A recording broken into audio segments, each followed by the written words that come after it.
Tama po, Your Honor. And then, saan galing itong mga traveling bags na ito?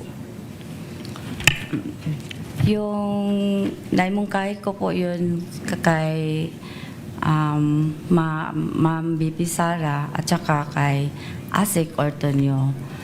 And then, naisabi ko din yun kay Colonel La Chica. Okay. Naimungkahin nyo kay BP Sara yung 4 na traveling bags. Yung tanong, ano ba yung naging tugon ng Vice President pagkatapos mong imungkahi sa kanya yung 4 na traveling bags na ito? Nagsabi lang po siya na okay. Okay. Tapos, yung kay Sir La Chica po, Kay Ma'am Sara lang po. Kay VP Sara lang muna, ha? Yun lang yung tanong. Now, Ma'am, hindi po ba na nung araw na iyon, nagpunta kayo sa bangko, dala-dala na yung 4 na traveling bags? Tama po ba? yes, Your Honor. 4 lang yung dinala nyo, di ba? Opo. Now, ito yung tanong now. Kasyang-kasya yung 125 million pesos into 4 traveling bags. Yung tanong is ganito. Paano nyo po nalaman na saktong-sakto sa 4 na traveling bags, yung 125 million pesos, paano nyo nalaman? Objection, Your Honor. The question is misleading. The witness has not testified as to the nasaktong-sakto yung bag. But Your Honor, Overruled. Witness testified that it fit and she brought 4 traveling bags and that they brought out the 4 traveling bags from the bank with the assistance of the security guards of the bank. Witness may answer. Pakisagot po, Ma'am Gina. Paano nyo nalaman na 4 na bag ang kailangan nyo dalhin para sa 125 million? Ano po? Tansya ko lang po. Estimate lang. Opo, estimate. Hindi pa po nyo yun nagawa sa talambuhay ninyo? Wala po, sir. Bakit? Dili pa po. Wala. Please proceed, Counsel. okay, now, hindi po ba, this is a probing question, Your Honor, hindi po ba na saktong-sakto yung 4 na bags dinala nyo? Kasi po, na-experience nyo na yung pag-i-encash ng around the same amount, 500 million pesos, yung panahon na kayo ay SDO ng Davao City. Tama po ba? Objection, Your Honor. Asked and answered, Your Your Honor, Honor. this is a probing question. Asked and answered, Counsel, she said hindi pa.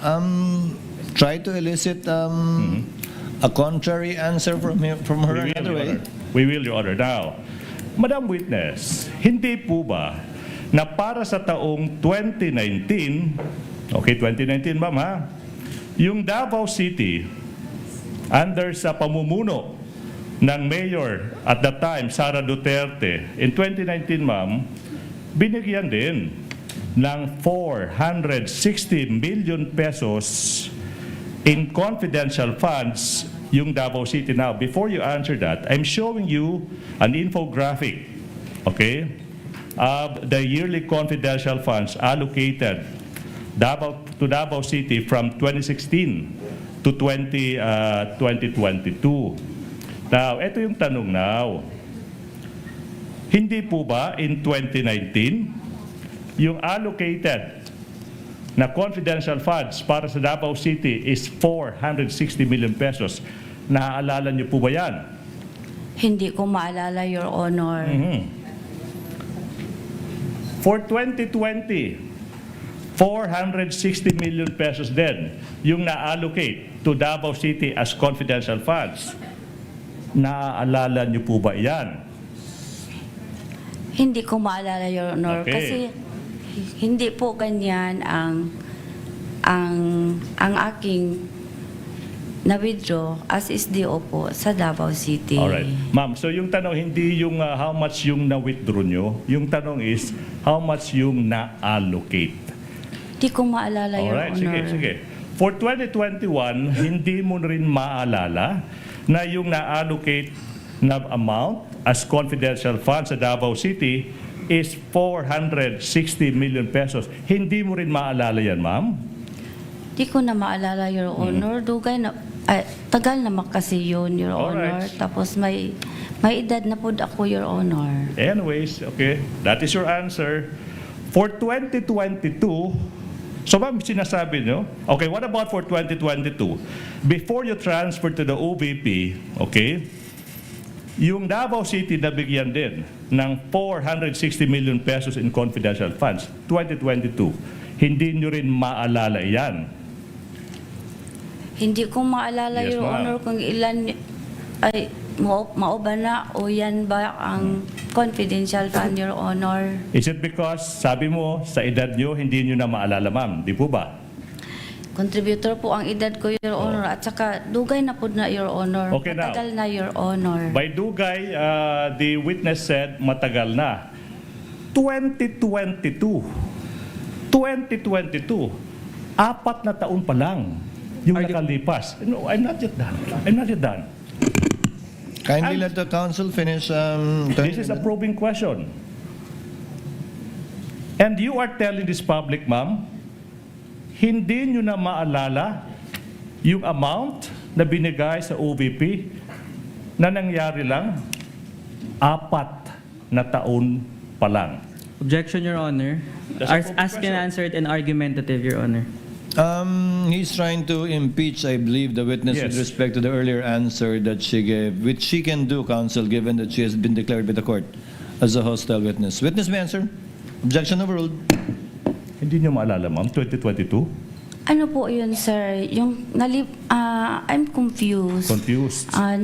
Nalibog ko, I'm confused kung ang pangutanan ni mo sa Davao ba Davao o ang City. pagka-vice-presidente Davao ni Ma'am City po. Sara. Before po kayo na-transfer from Davao City to the OVP in 2022, yung budget for 2022, confidential funds, is 460 million pesos. You don't also remember that?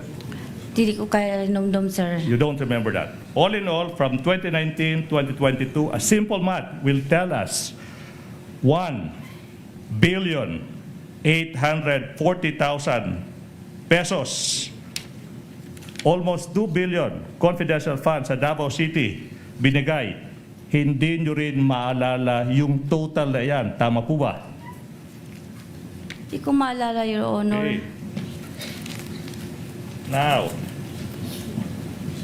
last hearing, August 17, 2026, nasabi nyo that you released 125 million pesos to Colonel La Chica kasi yun yung instruction sa iyo ng head of agency. Now, to refresh your memory, here is a short clip of that hearing before the Committee on Good Government. Play the video, please.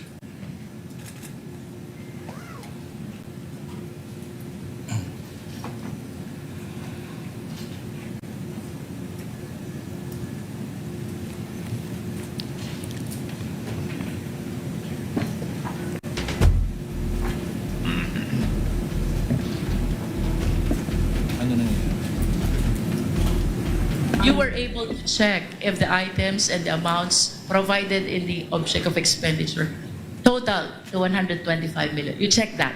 Yes, ma'am. Okay.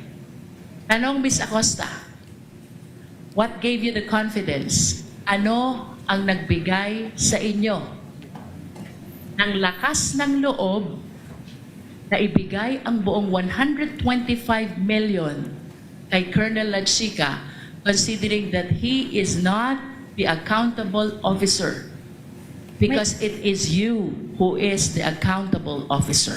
May approval po kay Ma'am Inday Sara. And without the approval of the Vice President, will you give that to Colonel La Chica? Hindi po. Do you know Colonel La Chica? Yes po, kasi siya po ang aming ground commander How ng long BPS. have you known Colonel La Chica? Yung na-employ po ako after 3 months, yung na-employ po ako sa OBP, ma'am. How long have you known? Since 2022? Yes po, ma'am. Do you trust Colonel La Chica?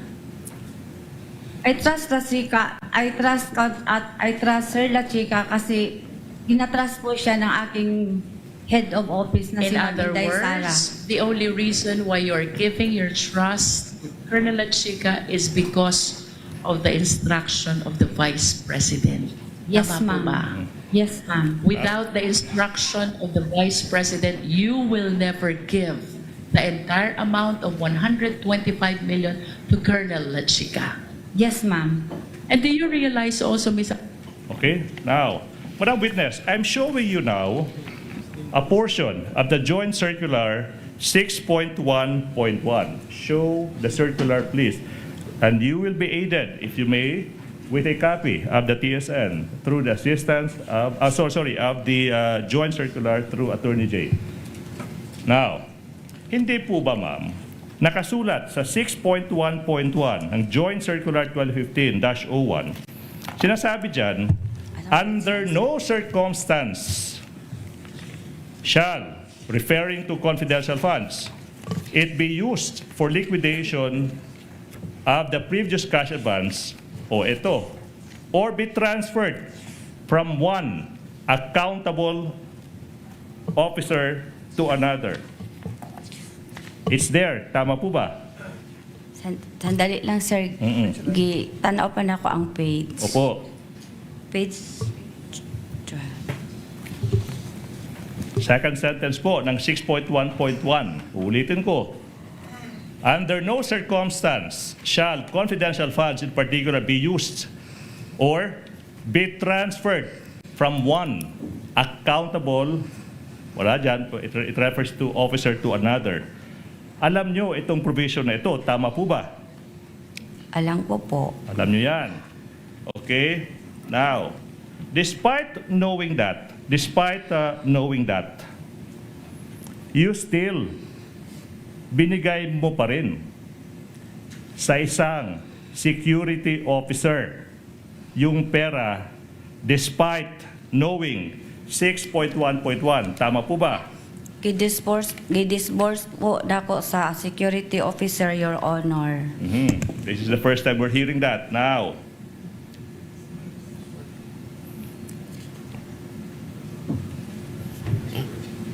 let's go to 6.1.6 of the Joint Circular. Okay? 6.1.6. Nakasulat dyan, ma'am. Confirm. No transfer of funds, appropriation through cash advances or any form of payment from one agency to another for purposes of confidential intelligence activities shall be allowed. So yung kanina, hindi po pwede yung pag-transfer from one accountable officer to another, worse, sa hindi accountable officer. And then you will confirm, based on 6.1.6, hindi rin po pwede yung pag-transfer ng confidential funds from one agency to another. Of course, alam nyo rin yung provision na iyan. Tama po ba? Opo, Your Honor. And despite knowing that, pangalawang provision na bawal yung pag-transfer, binigay nyo pa rin kay Colonel Lachica yung confidential funds. Tama po ba? I-disburse ko po kay Colonel Lachica, Your Honor. Disburse now, Release. this time the term you are using is disburse. Disburse That's or interesting. release. Now, Colonel Lachica is the ground commander of the Vice President's Special Protection Group. Tama po ba? Yes, Your Honor. Okay, now, and then itong BPSPG ay isang unit under ng Armed Forces of the Philippines. Tama po ba? Siya po, unit po yon sa Office of the Vice President, Your Honor. Oh. Ang BPSPG ay Vice Presidential Security Protection Group of Okay. the Vice President, Your Honor. Okay, now, hindi po ba the fact remains na si Colonel Lachica ay isang career officer pa rin ng Armed Forces of the Philippines. Tama po ba? Sundalo si Colonel Lachica under the office of the Armed Forces of the Philippines. Tama po ba? Member po siya, Your Honor. Okay. Official po siya, Your Honor. And then the last hearing, hindi mo masagot-sagot yung napakasimpleng tanong kung empleyado ba or hindi si Colonel Lachica. Objection, Your Honor, argumentative. That's a basis, that's a probing question to what the witness already answered. Answered rather. Witness may answer. Kindly answer the question, Ma'am Gina. Wala na ko to nasagot, Your Honor, kay dili man ko nagtrabaho sa HR, Your Honor.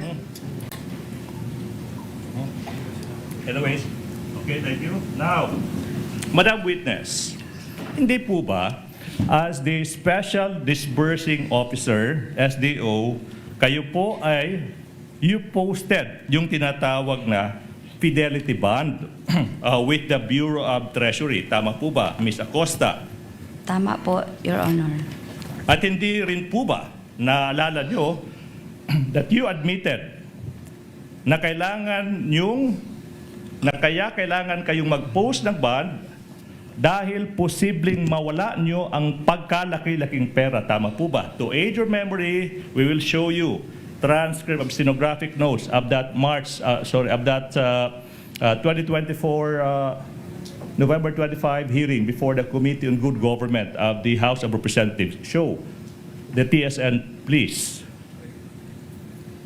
Tanong, Ms. Acosta, hindi po ba kayo ay natakot magbitbit ng ganitong kalaking halaga na pera considering the possibility na baka ma-hold up kayo? Remember, you are covered by a fidelity bond, and one of the reasons is the possibility of losing this huge amount of money. Do you remember having answered that? Opo, Your Honor.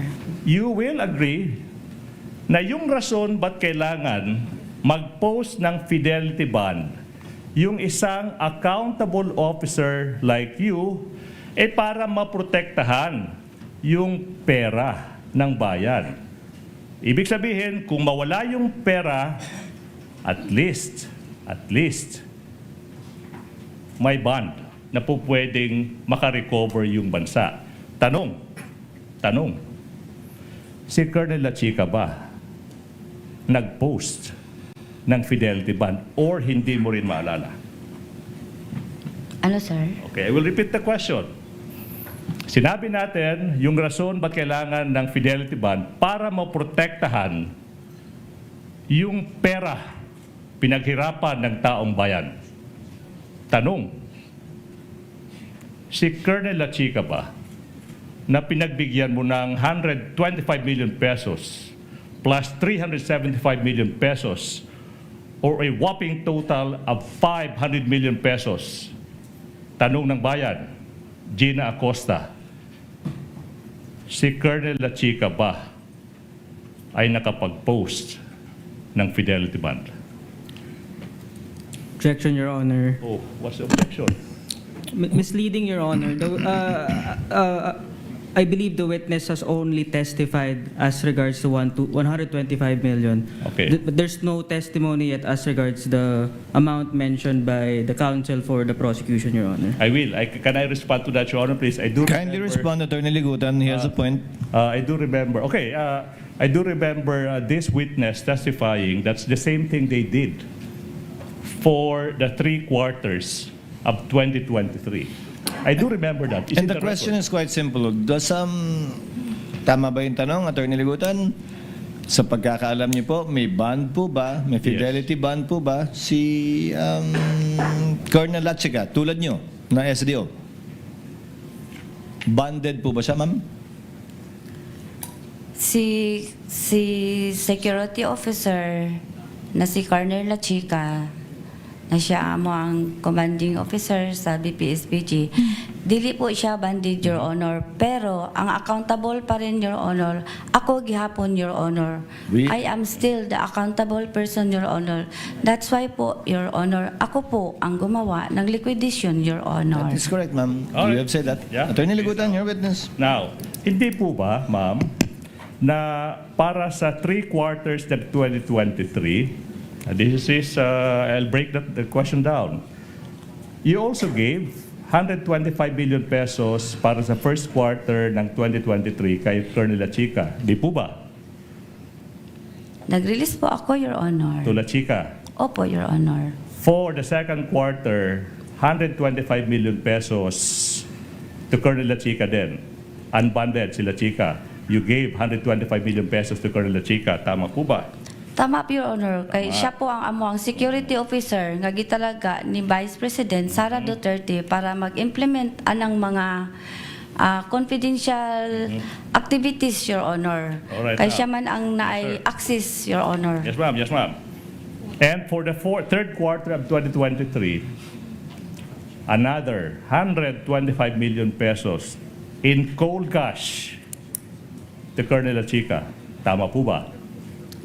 Tama po, Your Honor. Tama. So in total, kalahating bilyong piso na pera ng taong bayan binigay mo sa isang unbonded person. As in answered, Your Honor. The counsel is answering. Witness may answer. Counsel is seeking emphasis and clarification. Nirelease ko po kay Colonel Chica, Your Honor, kasi siya po ang tinalaga ng Vice Presidente na siya po ang security officer, Your Honor. Siya po ang may alam, siya po ang eksperto, Your Honor, sa pagpatupad ng mga project o program regarding sa operation ng confidential activities, Your I will Honor. ask this question, Your Honor. Hindi po ba, ma'am, nasa iba't ibang tanong ko, paulit-ulit na yung sagot nyo kasi nga siya yung may alam sa pag-implement ng confidential activities. Hindi nyo rin po ba napansin na sa mga iba't ibang question ko sa iba't ibang punto, parang iisa na lang po yung sagot nyo? Napansin nyo po ba? Hindi. Karon, Your Honor. Yes. Yun lang ang sagot ko, Your Yes, Honor. okay. Now, let's go to this tree planting activity, ma'am. Sinabi nyo, pareho sa good governance program, yung socio-economic program, kino-cover din yung tinatawag ninyo na tree planting activities. Tama po ba? Your Honor. Ma'am, ganito po ma'am, no? Napakasimple ng tanong. Kung gusto nyo pong mag-explica ng sagot nyo, pwede po sa pamamaraan po ng abogado ng kabila. Napakasimple po ng tanong. Para sa socio-economic program ng Office of the Vice President, isa sa mga activities na pinaggamitan ng confidential funds, sinasabi nyo, siguro pag-secure sa mga tree planting activities. Hindi po ba? Yes or no?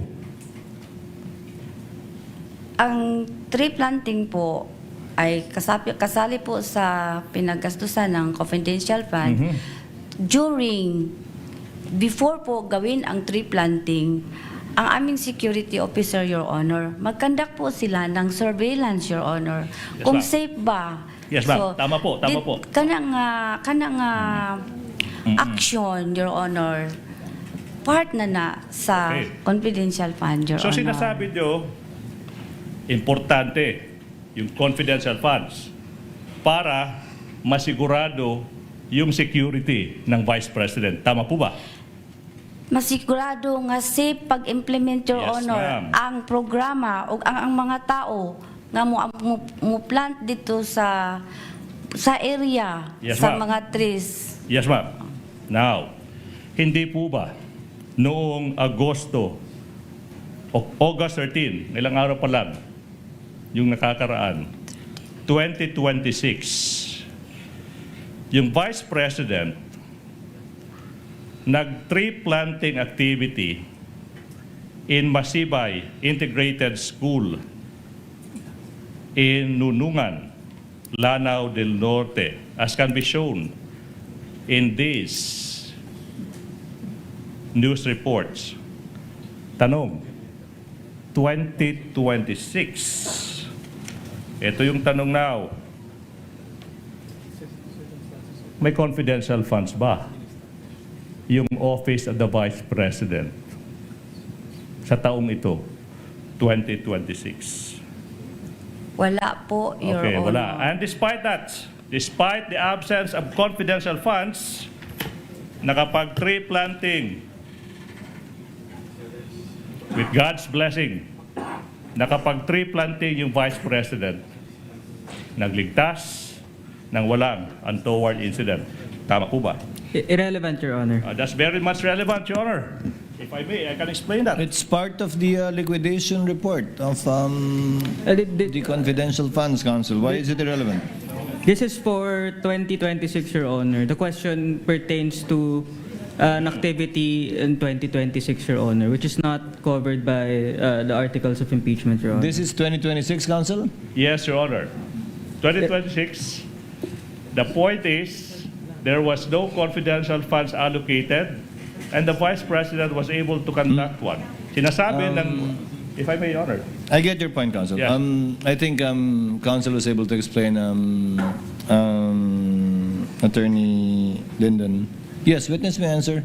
Ang punto lamang naman, Attorney Ligutan, correct me if I'm wrong, is kasama sa confidential funds na pinang-liquidate nila, yung tree planting, di umano, libreng sakay, yung mga enumeration nila, bagaman hindi ito sa cloud ng taong sakop ng impeachment, gusto mo lang patunayan na nagawa pa rin to kahit walang confidential funds. Crystal clear. Yes, sir. Yes, witness will answer if she knows. If she knows, because she's the SDO for the confidential funds. Hindi ko alam, Your Honor. Hindi mo alam. Hindi mo alam. Now, going back, yung nabigay mo yung 125 million pesos to Colonel Lachica, binigyan ka rin niya ng tinatawag niyong list of expenditures. Tama po ba? And then to aid your memory, ma'am, kasi nga sabi mo, hindi mo maalala yung mga nangyari. 4 years ago, I'll show you. Transcript of stenographic notes. November 25, 2024.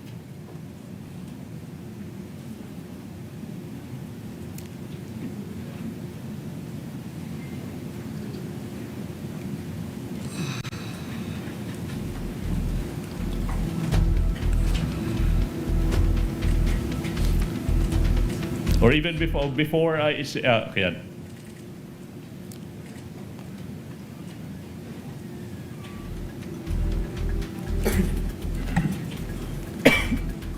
Naalala niyo, ma'am, na binigyan din kayo ni Colonel Lachica yung tinatawag niyong list of objects of expenditures and requests for funding. Hindi po ba? List of object of expenditure po, Your Honor. Yes. Ano ba itong mga objects of expenditures na ito? Yun po ang mga proposed expenses po na ma-incurred po ni Security Officer, Your Honor. Okay, now. And then si Colonel Lachica din, yung nag-determine ano yung mga objects of expenditures, hindi po ba? Siya. Sa kanya po galing, Your Honor. Sa kanya galing. Now, ito yung tanong now. Ma'am, yung binigay mo yung 125 million pesos in cold cash to Colonel Lachica, did you ask him to sign an acknowledgement receipt or any voucher na magpapatunay na tinanggap niya galing sa'yo yung 125 million pesos? Gipa-receive na ko siya, Your Honor. Yung tanong is, did you ask him to sign an acknowledgement receipt? Yes or no? Gipa-receive na ko siya, Your Honor. Being evasive. The question is so simple. Di ba kasama po sa liquidation report niya yung mga acknowledgement receipt na sinubmit? Iba't ibang pangalan, di po ba? Opo, di ba? Yung iba't ibang pangalan. So alam niyo po ang kahulugan na acknowledgement receipt. Ang tanong, may acknowledgement receipt bang pinirmahan si Colonel Lachica para sa binigay niyong 125 million? Ang nalibog ko, I'm sorry, I'm confused. No. Paghatag na ko kay Colonel Lachica Pagbigay niyo kay Colonel Lachica, ng 125M, gipa-receive na ko siya, Your Honor. Did sa objects of expenditure nga gihatag niya sa ko, Okay. dito na lang ako siya gipa-receive, Your Honor. Ma'am, naniniwala akong kaya niyong gamitin ang wikang Pilipino rito. Nung binigay niyo yung 125 million sa kanya, pina-receive niyo sa kanya, ibig sabihin may pinirmahan siyang papel na tinanggap niya yung 125 million mula sa inyo? Opo, Your Honor. Okay. Aba, Tanong, continue, Counsel. ano yung dokumentong iyan kung saan makikita natin, ma'am, na sinasabi ni Colonel La Chica, pinirmahan niya, na tinanggap niya yung 125 million pesos galing sa iyo.